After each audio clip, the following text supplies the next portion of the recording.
Anggota DPRD Kota Denpasar Soetedjo Kumara mengharapkan penyelenggaraan Pilkada Kota Denpasar dapat berjalan lancar dan aman. Kedua pasangan calon pilwali ini merupakan politisi murni yang sudah mempunyai pengalaman untuk membangun Kota Denpasar ke arah yang lebih baik. Mengenai salah satu calon belum melengkapi syarat pencalonan, Soetedjo Kumara berharap para kandidat wali kota menghormati tahapan pilwali di KPU sesuai etika aturan dan perundang-undangan.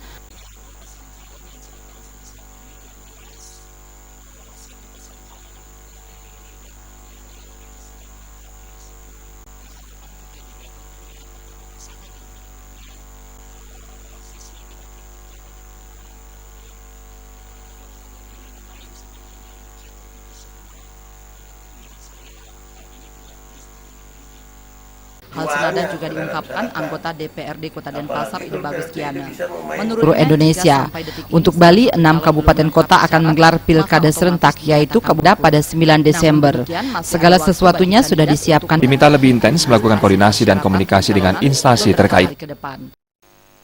Nah, mudah-mudahan hal itu tidak terjadi di Denpasar, karena kalau saya tidak salah baca di media bahwa salah satu calon belum memenuhi salah satu syaratnya, yaitu mengundurkan diri dari keanggotaan dewan. Nah, ini mudah-mudahan hari ini bisa dipenuhi. Adi Setiawan dan Alit Setiawan, Bali TV.